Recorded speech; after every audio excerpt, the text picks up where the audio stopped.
Foreign Secretary Dominic Raab led a nationwide show of appreciation for health service workers on Thursday, standing in for his boss, Prime Minister Boris Johnson.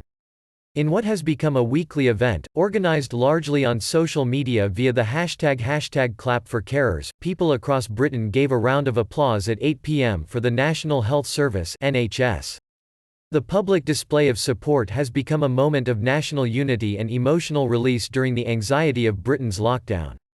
Raab and Finance Minister Rishi Sunak stood apart in an internal Foreign Office courtyard as they smiled and clapped in front of photographers. Across the country, people stood on their doorsteps and leaned out of their windows, clapping, cheering and banging pots and pans. Some displayed banners with messages of gratitude to the NHS, decorated with hearts and rainbows.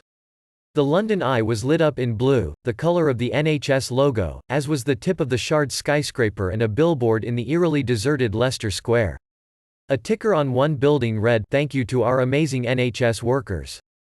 Along Westminster Bridge, police and fire crews outside their vehicles applauded and flashed their blue emergency lights, while a fire rescue boat on the River Thames spun in circles and sprayed jets of water. "Thank you to all of those who are looking after us in our time of need," Raab said earlier at the government's daily news conference.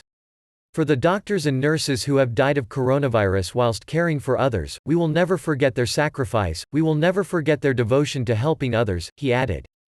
Last week, Johnson joined in with the applause from the steps of Downing Street, despite being in self-isolation after having tested positive for coronavirus on the day of the first time the event happened, March 27. But within a few days he went to hospital because his symptoms persisted, and was transferred into intensive care on Monday, a move which brought home to many the severity of COVID-19.